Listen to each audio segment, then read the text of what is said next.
Hey everybody, and Tony here with a review of Bizet's Carmen with conductor Jordi Bernacer, which I saw at the Deutsche Oper Berlin. This marked the fourth time I saw this production because there was a mezzo whose name was rather new to me, even though I heard a lot about her in terms of her repertoire, and she was Yulia Matochkina, who sang the title role of Carmen. As I read through her biography, I seemed to realize just how vast and just how wide her repertoire truly was. From the lyrical roles of Niklaus and Cherubino to singing a lot more dramatic parts that she's also specializing these days, such as Brangena, Amneris, Dalila, La Principessa de Bouillon, Lubasha, Marfa, Carmen, of course, and even Didon from Le Troyon. I was completely amazed at just how varied her repertoire was. However, I came in with a little bit of skepticism because I did not know anything about her voice until I heard it live. And I was quite impressed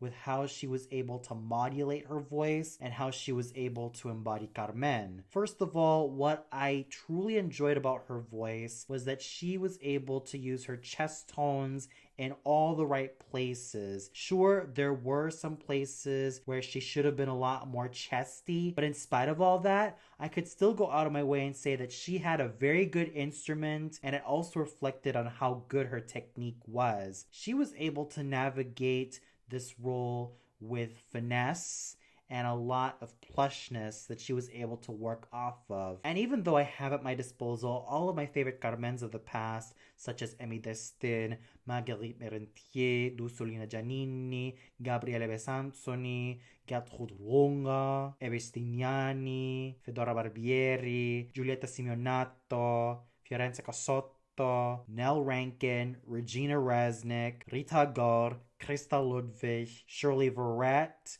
Grace Bumbry, and even the likes of Nadine Denise and Agnes Balza, I could still give credit to Yulia Matochkina for embodying this role with sufficient passion, a lot of beauty, and a good amount of grace that she was able to pull off. I'm pretty sure that her voice could be a lot richer and a lot fuller if she keeps continuing to take advantage of all of those chest tones. There were some areas which she used head voice, and while I did not have a problem with that, I still think that those chest tones are really where her voice should be at, because that is where all the drama, the meat, and the absolute power comes from. So I really hope that Yulia Matochkina will continue to develop her technique in the right way so that she could rise above to greatness and even find herself in more great venues with that instrument that has a lot of potential to grow. Her Don Jose was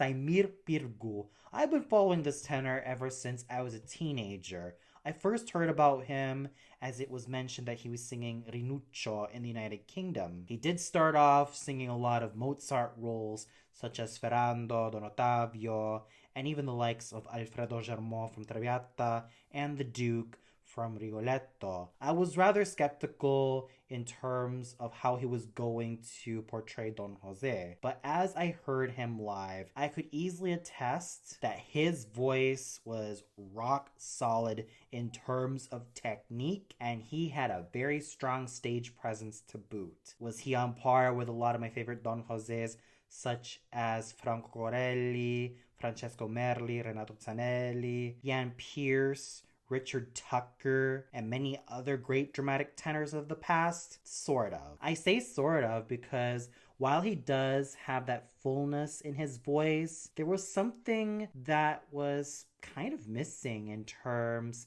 of a true spinto tenor sound. I would like to have it a little bit rounder and richer, and of course, with more pharyngeal singing. There were some places where he had pharyngeal singing, and there were places that he truly threw himself into the drama, yet there were some places I still felt like he needed to work on. And I do hope that Saimir Pirgu continues to develop in terms of singing in the pharynx and not given to bad habits, because he does have great material to work off of. He's built himself up from singing a lot of the lyrical roles to even venturing into a lot of spinto tenor roles. And I do hope that he continues to have a rock solid technique to back him up well. And I also hope that he does not take his gifts nor his dedication as a singing actor for granted, because what he managed to pull off tonight was rather amazing.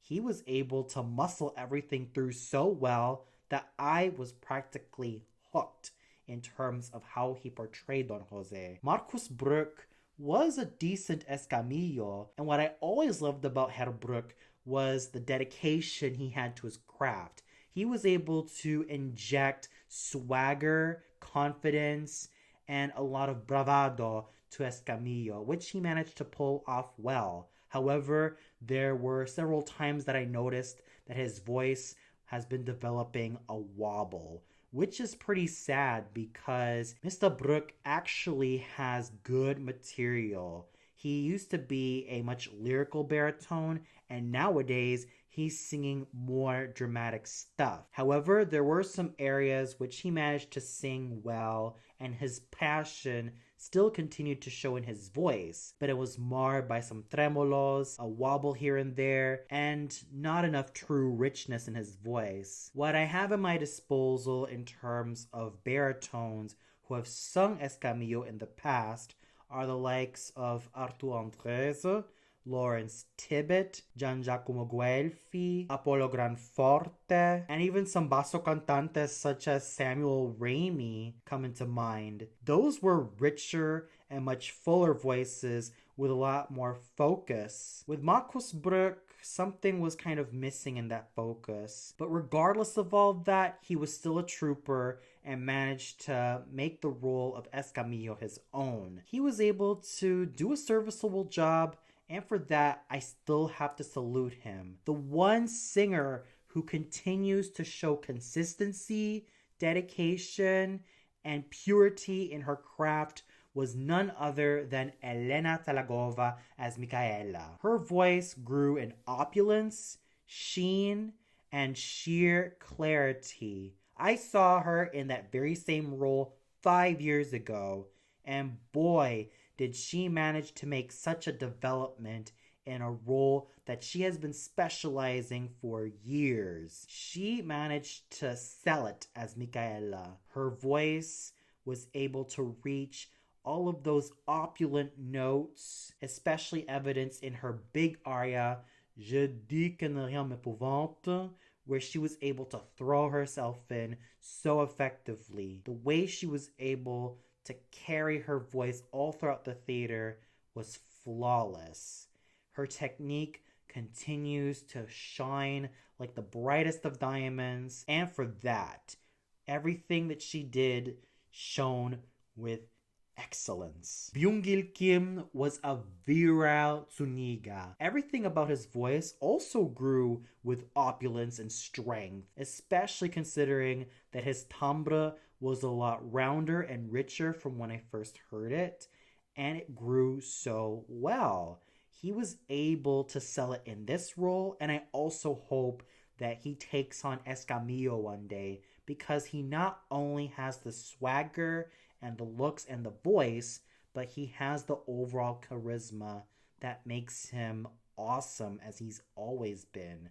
So bravo once again to Byung-Gil Kim for doing such a magnificent job as Zuniga. Thomas Lehman was also virile as Morales, and his voice also grew with virility, depth, and a certain roundness to be found in his voice. His stage presence was tall and handsome, and he continued to be as dedicated and strong as a singing actor. And I also hope that he takes on more challenging roles such as Ford from Falstaff, Il Conte de Luna from Trovatore, Alvaro from Il Viaggio a Reims, Gunther from Götterdämmerung, and even Wolfram from Tannhäuser.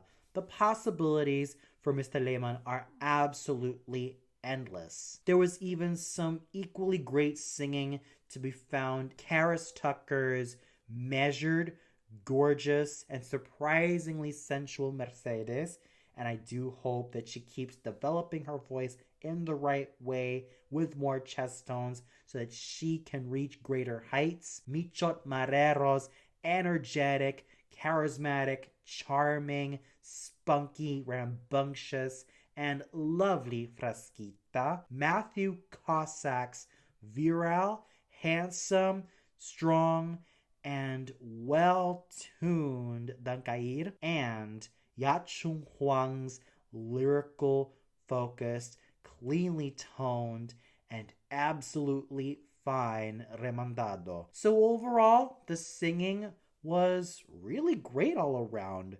especially when you had such a great leading pair such as Yulia Matochkina and Saimir Pirgu leading the helm. And I also have to give it to Elena Zalagova for continuing to be as strong as she was as a great, disciplined, and absolutely brilliant performer. And the conducting done by Jordi Bernacer was well done all the way through. He made sure that the orchestra was whipped up into great shape, and everything that he did and accomplished was phenomenal. And of course, the chorus and the orchestra of the Deutsche Oper Berlin were absolutely fabulous from beginning to end. So overall, with some really fine singing to be found in Yulia Matochkina as Carmen and Saimir Pirgu as Don Jose, I definitely have to say that this was an evening well spent. These two sold it in their respective roles, and I salute them for their outstanding efforts. And for those of you who saw this production of Carmen at the Deutsche Oper Berlin, what did you think of it? Did you feel like Yulia Matochkina and Saimir Pirgu stole the show as Carmen and Don Jose respectively?